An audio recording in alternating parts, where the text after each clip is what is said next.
الطريقة الصحيحة لاستخدام زيت التسمين للثدي.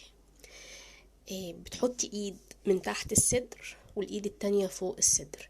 الايد اللي من فوق بتقعدي تسخني المكان من فوق دقيقة دقيقتين. احنا مش مرتبطين بوقت، احنا مرتبطين بان المكان ده تحسي ان هو سخن. بندعك كده من فوق، بنقعد ندعك في الصدر من فوق لغاية ما سخن، ايد فوق وايد تحت والاتنين رايحين جايين لغاية ما انتي بتحسي ان الصدر سخن. بتاخدي نقطتين زيت في كل ايد، وبنفس الطريقة ايد فوق وايد تحت بتقعدي تدلكي الزيت دوت من فوق ومن تحت بحركات دائرية، وبتلفي حوالين صدرك بايديك الاتنين.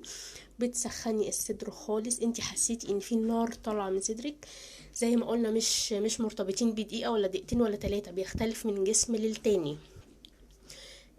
انا بفضل ادلك في صدري لغاية ما بوصل لاحساس السخونة. انا حاسة ان انا صدري مطلع صهد، مطلع سخونة. حسيت الاحساس دوت خلاص ان صدري طلع سخونة بصوابعي الاتنين، وبقعد اخبط على صدري من فوق. اقعد اخبط على صدري بتاع دقيقة على الصدر الاتنين. بلبس كيس بلاستيك عادي خالص، اللي هو الكيس البيضة دي صغيرة في كل صدر، وبلبس البرا وبعيش يومي. الموضوع دوت يحصل مرة الصبح وافضل بيه طول النهار، ومرة بالليل وانام بيه الصبح. وطبعا ما بين كل مرة والتانية بغسلها، يعني بقوم الصبح قبل ما بعمل بغسل صدري او باخد الشاور بتاعي واعمل الزيت، اجي بالليل اغسل صدري او اخد الشاور بتاعي واعمل نفس الطريقة يوميا لمدة 15 يوم بس. وتعالي قوليلي النتيجة ايه.